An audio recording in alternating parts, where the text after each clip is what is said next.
Times does a roast, fun and frivolity the night before veto session. Be Monday, September the 11th. We've had governors, senators tell jokes. We've had a whole cast of folks. This time we have our first tag team. This year's roast, the main event, folks, will be the Bert and Ernie of Missouri politics, Dan Houks and Jeff Knight. Guys, thank you so much for willing to be part of our fun. Right. Happy to be here. Ditto. I think this is going to be the best roast we've ever had. Yeah. Because there's just so much material to cover. And Dan's now close enough to where he's got 1 year to screw people over so they can be a little more honest. You had the 3 years, but I sort of feel like this could be our funniest roast ever. I think it's a good opportunity. And it took a long time to talk Travis Knight into allowing you to do this. I appreciate it. Thank you, Travis.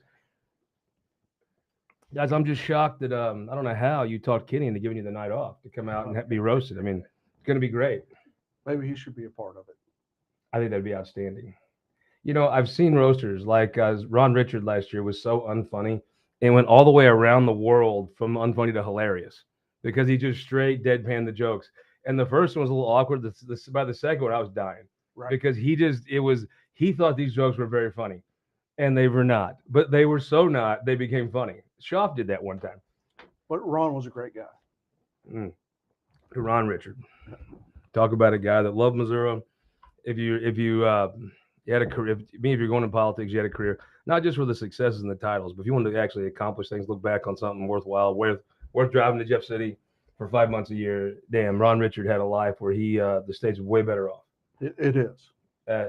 It's a funny thing, a lot of the ways you would respect and praise him. Unfortunately, in Republican politics is almost bad things anymore. You know what I mean? It's kind of towards the end of this session. That one thing I noticed, on a Thursday, a lot of lobbyists quit wearing ties, and I thought, boy, if Ron was around here. That wouldn't be the case. So I think next year, I'm going to buy a set of those little kids clip-on ties, and somebody wants to come to my office talk to me, we'll give them a little clip-on. I mean, a lot of the lobbyists probably already have clip-on ties. They just don't have them on that day. You know what I mean? So this is going to be September 11th. It's going to be the Sorbian Association. Okay, who are we going to get to? Who's going to be the roasters? Well, my question, if you had McKenna take part of this, could you make sure he at least knows everyone's name? I mean, there was one woman's name, and he couldn't remember the one name of the woman. He essentially ensuring two things. He will not be the MC of next year's event, and it will be a woman. I guess he sort of fell backwards into doing something to advance the cause of women in government, despite his best efforts. All right, so the 11th, who are we going to get? I mean, Dean, obviously. Yeah. I mean, do we want to give Dean the microphone, though? It'll take a while. Instead of telling him 3 to 5 minutes, we tell him like 7 to 8 seconds, and it might only take 10, 12 minutes. Yes. Right. Yeah. Although he isn't his second year of being speaker, people are starting to be a little more honest, I assume. So, yeah. We get Dean. I've got a great one to close already in mind. My question is, Daniel, is it possible to get John Barget's phone up there to tell jokes? I think it is. I think that'd be great. I got a few. I think they're gonna be fun. I tell you what, I've never had a bad time.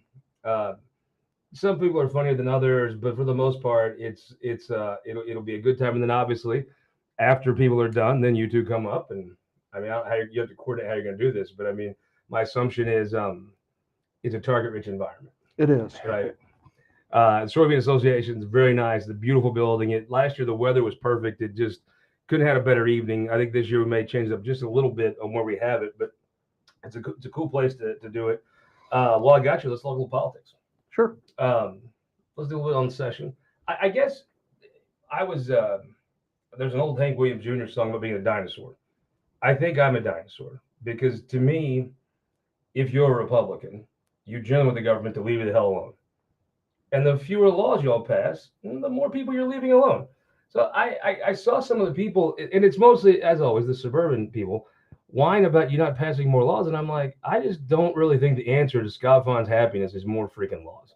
So I guess thank you on one end for not screwing up people's lives worse. But tell me something good that got done. I would go with not passing very many laws. I kind of agree with All you. the conservatives raise a beer, But it is the irony of the building is I think a lot of people will tell you that until it becomes their bills. 100%. Their bills are just more important than everyone else's bills, and the competition and everything you have to do to pass a law these days. If you're not a competitive person, this is probably not a very good place for you. But at the same time, I truly believe there's a lot of people here that really don't want to pass a lot of laws, but they just want their talking points. I firmly believe there's a crew of people in the Senate who, if given the choice between passing a law or passing like a 3/4 version of what they want to pass, or passing nothing and having it to complain about, would take the latter.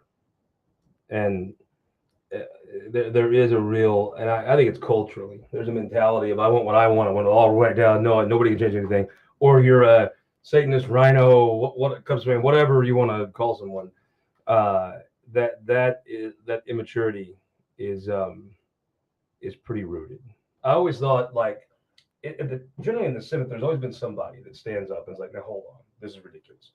And as many times as they frustrate leadership, I've found that a lot of times everybody in the room knows it's a bad piece of legislation or irrelevant and silly, but one guy like Schaaf would be the bad guy, and he would, when it was your piece of legislation you liked, he was awful. But more than once, I watched that Senate look around and be like, yeah, he's kind of right. This is dumb. I'm glad somebody said that.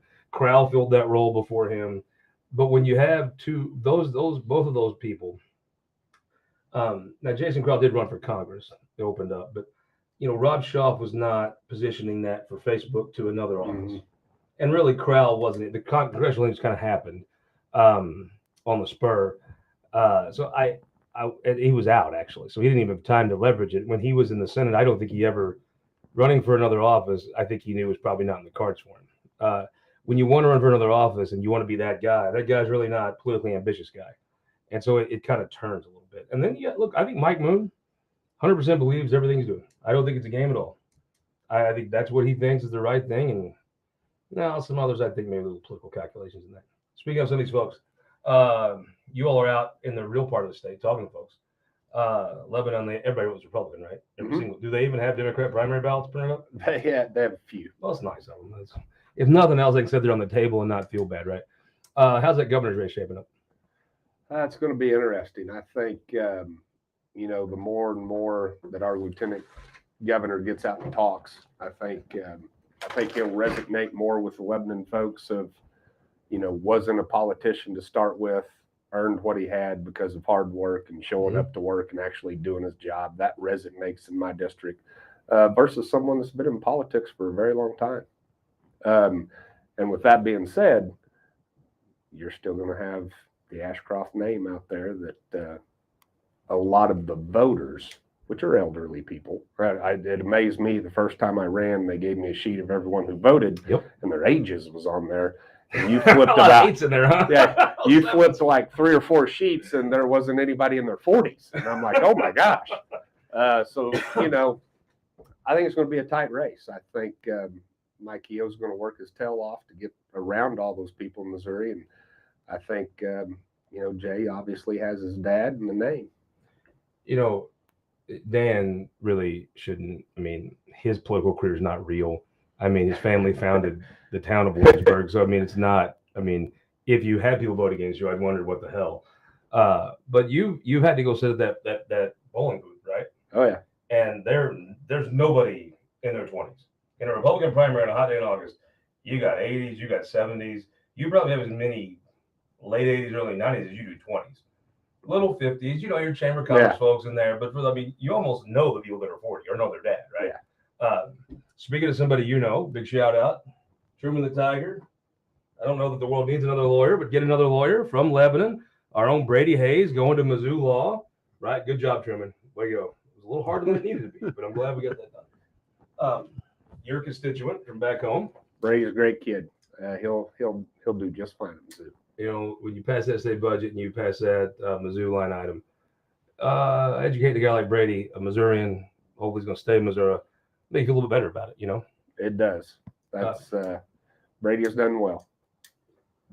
It's the kind of story that's good for Mizzou to tell. A kid from Lebanon works hard, goes to Mizzou undergrad, wants to do Mizzou law, going to come out and be a lawyer. I just, hope you're on the other side of your divorce or your, Hopefully they're going to prosecute or some crap. Hopefully he's a criminal defense lawyer where he can be useful to the world, you know. And Brady's done a great job in the Capitol for you this past Absolutely, year. man. The guy can go in any room and just knows how to fit in. Yep. You know? So tell me about Warrensburg. Johnson County's got a few Democrats left. We do. They're dropping, but there's a few, right? Well, we have a university. There you go. I was waiting for you to say it. Pretty university, though. Yeah, beautiful. I mean, it seems to me if you meet the three of them, Keogh's got a decided advantage in a place like Warrensburg. I think Bill Eigel is very underrated at his. I always tell people you don't really see the best Bill Eigel on the Senate. If you're just listening to the Senate, if you go watch, he just that's not the Bill Eigel that's his top version. Really, Bill Eigel said at dinner is very funny, very warm. It surprises some people that if they're particularly partisan or something, but Bill Eigel is hilarious to hang out with and very self-deprecating. Like it's not I tell people this and they kind of, there's like a dog looking at a car, someone kind of tilts their head and looks at me, but it's absolutely true. I've watched him give speeches. I'm telling you, the guy has give speeches and he's gotten good at it. On the stump, I'm not sure Bill doesn't give the best speech.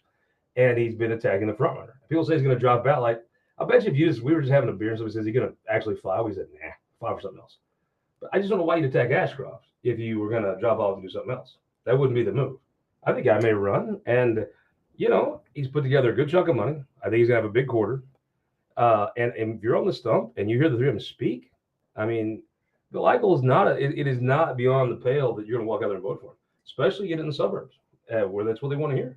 I also think if Ashcroft loses, he's going to be in part because Eigel's been throwing bombs. I mean, he's been throwing straight punches. I ducked into a place where Ashcroft was sitting there. Eigel was speaking, pointed at him, called him right out. Something about voting systems or something, you know. But it was good. I mean, he had the room. Bill's a big guy, you know. He gets those wingspans out. I mean, he can give a hell of a speech. And I think I've been impressed by his campaign. I don't know how he could have been, right? I mean, he's been hitting it. And Kehoe, I really thought this could be a Koster 2.0. I thought he could go in there and get endorsed by everybody, but never actually go rip the face off. You have to, in a Republican primary, you've got to rip their face off. That's just the way it is. People can shun it or whatever, but in real life, Republican voters, those old people, want to see you rip that guy's face off. And I don't know if he would, but I saw Kehoe come out with an ad. Total bullshit. I mean, ridiculous. But it was a hard-hitting ad. And I think it showed folks he's in this to win this. It's not just going to be and I think I get why Chris did what he did. I'm not sure he could have won, but that's probably not the blueprint to win a Republican primary now. What do you think? I got a question for you. Yeah. Who's the first one? And if there is a first one, which one comes out and endorses Trump in hopes that Trump endorses him back? All three of them. They may have even. I mean, look, I think Donald Trump, if you took his resume, if you lined up a bunch of presidents and said, what was the GDP? What was the unemployment rate? What was there peace in the world? Was gas prices?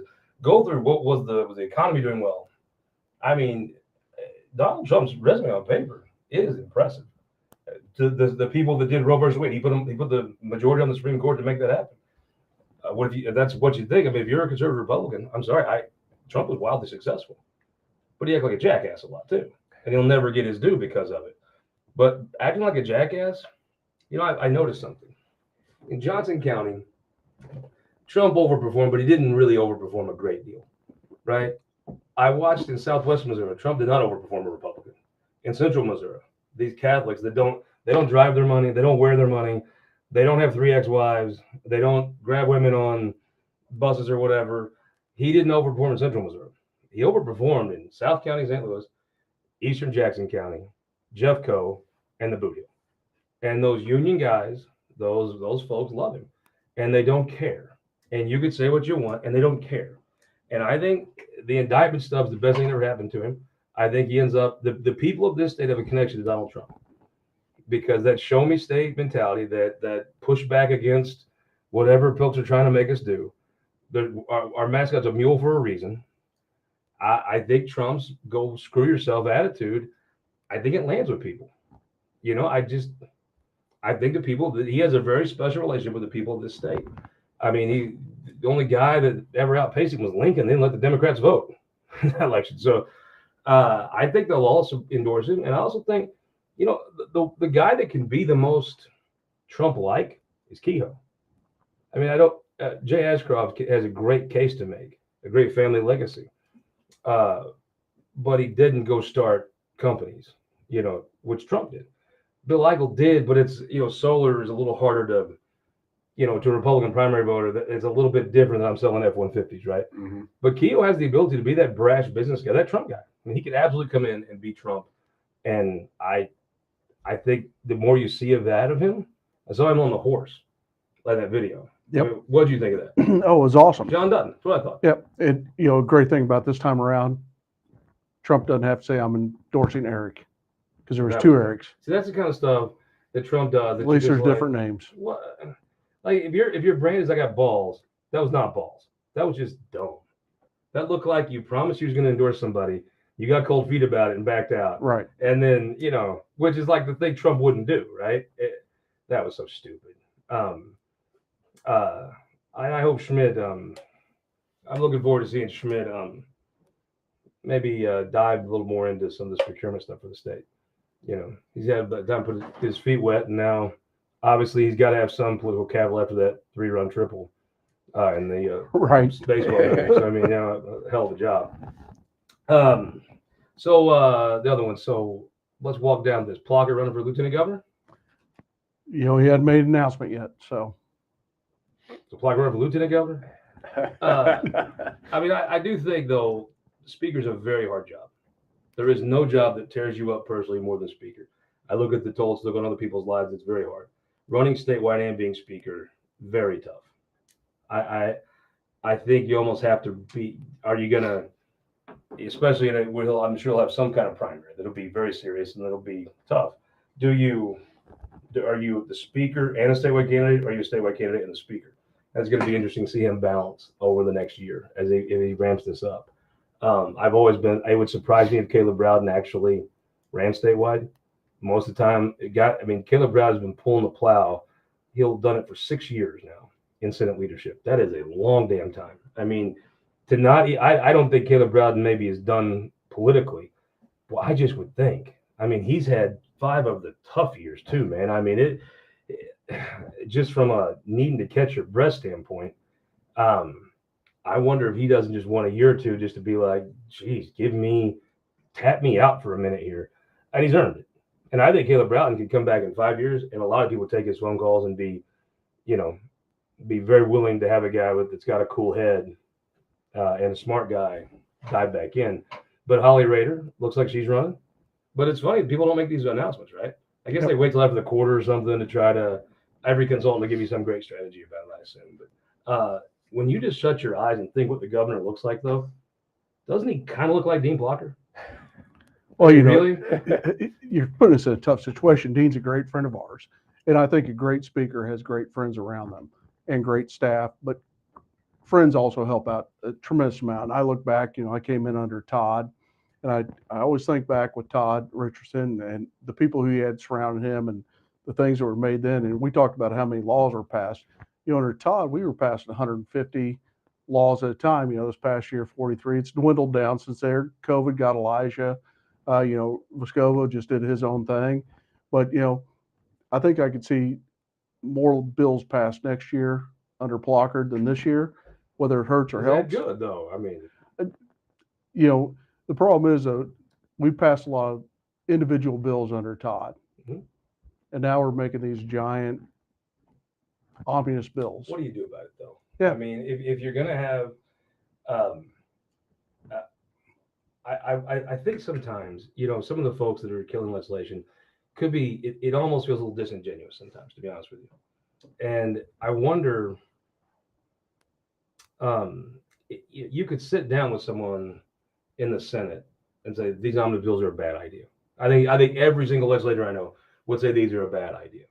But at the end of the day, isn't it too tempting just to tack your stuff onto people's things and kind of make you have to do both? And it almost feels like you need a trust factor amongst you guys to really end this omnibus bill thing, because it's not good. It's terrible. You're right. 100% it's terrible. Because a lot of times, you're throwing the baby out with the bathwater, if that makes sense. There's a couple bills in there that are good, and then there's this one poison pill. And everybody right now, in the past couple of years, you look for the poison pill. How can you drop something to kill that? Yep. And it doesn't matter if it's a committee chairman or an individual person dropping the poison pill. It happens. The other thing that's changed there, though, that I think is whenever I came in that special, I was lucky to have people like Dean and Dan kind of take me underneath their wings. And it was known if you had an amendment that was going to go on a Senate bill in the House, you went and talked to that senator. The etiquette part of legislation, I think, has just fallen through the cracks. Gone out the window in the past 5 years. You would go to the senator and say, hey, I have this amendment, it fits your bill, there's time for it to come back, what do you think? And they'd tell you yes or no, and you'd tell them yes or no back. Even if you said, well, I'm dropping it anyway, at least you went and talked to them. Those days now there's just bombs being thrown everywhere. It almost feels like you're either going to have a group of senators or the speaker say, we're not doing this anymore, that we're going to, and you're going to have to see a lot of things die to prove that. I don't see how you ever get from where you are now to where you were without probably a session not passing those things and a lot of things dying to prove it. It seems like it basically comes down to trust. You know what I mean? We'll do this later, whatever, and then doing it. Let's talk about an issue that I talk about a lot. Are we too nice in rural Missouri? I almost think we're too. I would say yes. Yes. And I think it's just you stop in Chesterfield, right? And I was in Chesterfield earlier today. It's a very odd place. They're all tiny little people. And they drive these tiny little go-karts around, and they drink stuff out of straws. And it's a very, very odd culture of people.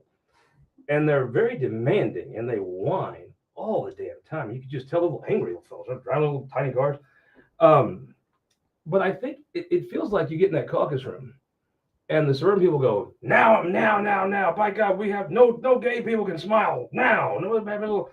And y'all are like, well, we want 8. We got to have 8. And they're like, well, hell, I guess we'll give you 2 if it make you happy. And then they take it. And then when you come, ask them to do ag tax credits, they're like, nope, no, sir, we won't do that. Why would we help the state's biggest, most important economic sector? It feels as though the rural folks get rolled because they're just too damn nice.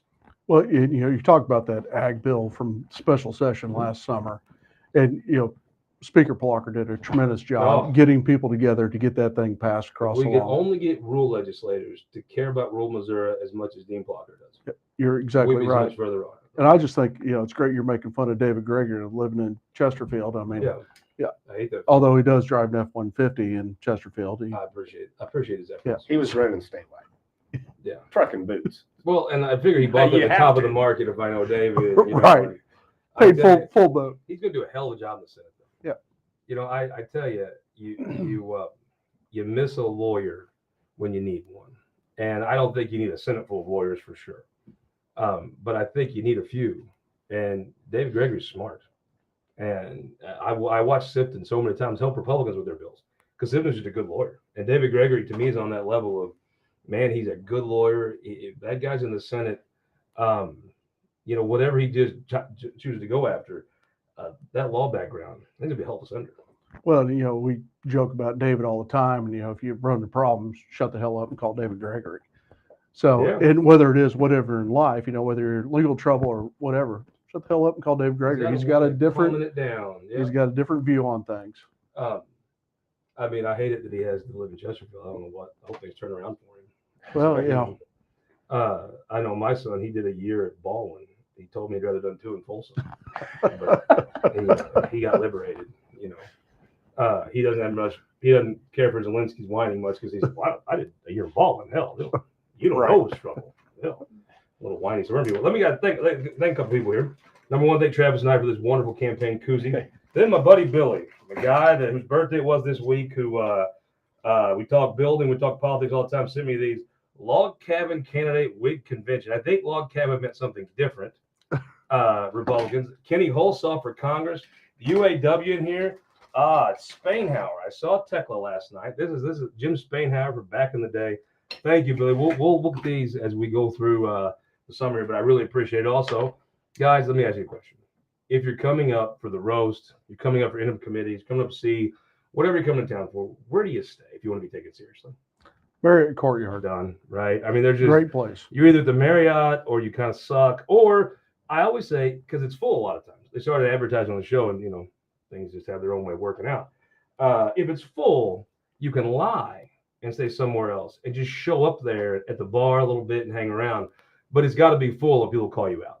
I mean, if you could get to the Marriott, that's what you do. If not, you just hang around there and lie and be like, I'm going to go to the bathroom, guys, and go over to your crappier hotel so you can come back, Which is a little bit surprising to me. I went to school with Randolph and a couple years of college, and for it to be as nice and successful as it is, me knowing him my entire life, it's a shocker. I mean, some people are late bloomers, and then some folks, don't. Right. Yeah. So again, September 11th, our annual roast going to be fun. We'll have dinner. We'll have plenty to drink. Nobody will go thirsty. We'll have 4, 5, 6 roasters, and kind of one special we'll hold. He's going to be great. And then you guys, we gotta. The person I want to do it, I'm just going to say here publicly, is I want Jackie Bardier to do it. I actually think she'd be funnier than John, because I think I'm going to MC the event as John. Well, your late night phone calls, I love them. I mean, John's. Yes. Yeah. There's many Johns throughout Jeff City. That probably has more than one meaning as well. Right. All right, give me so all these interim committees. What comes of this? I think interim committees, a lot of times it's a lot of talk. I think last year the Veterans Committee under Dave Griffith did a great job, brought to light a lot of good things we need to do with veterans. So there is good things with with interim committees. As well as task force. Don't forget the task force. Task forces, Task Blue force. ribbon task forces. Yeah. Task force are the best. Yep. Need a task force. Sports book, right? Sports book. It feels as though they're free now. It's unfortunate that it hadn't passed the last couple of years, and I'll keep working on it. I think that there's talk possibly an IP.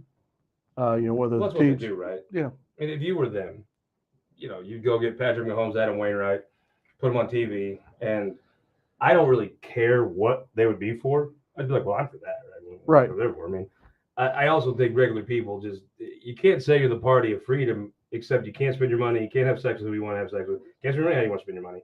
It gets to the point of who's the party of freedom and who's full of shit. You know what I mean? I think the sports book is going to be very interesting. That now you could just move on to the ballot, move on with life, and I think it'd be better for everyone probably. If I had to guess. But the sad part of this is, I think the teams and the sports folks were willing to pay more to the government. I don't think it was. The ask that you all had of them to pay, I didn't see them negotiate or blink much. It's because it's new revenue, right? And they were willing to pay some significant fees and taxes to the state, which, well, today, because of all the ARPA, but I mean, we live in this weird world of, you do tax cuts, and that's fine, but you're really cutting taxes off one-time money. It was just an ocean of one-time money, which will run out in the next couple of years. I think it hurt sports books with all this money flowed in. Because if you needed money, that'd be a hell of a place to go get money. But I think at the IP, I'm sure they're going to pay some fees, but it's not going to be near what it would have been and near what they were willing to pay. Right. But if they have to do it themselves, I see their point. If I was them, I would be very amenable going through the legislative process to give. Oh, yeah. But if I'm going to have to go do it all myself and risk my own $3-4 million, I'd say go to hell. Yeah, I'd pay the less taxes I have to pay. 100%. The fees would be the less. It's just unfortunate once again that it didn't pass, but they can do what they want to do.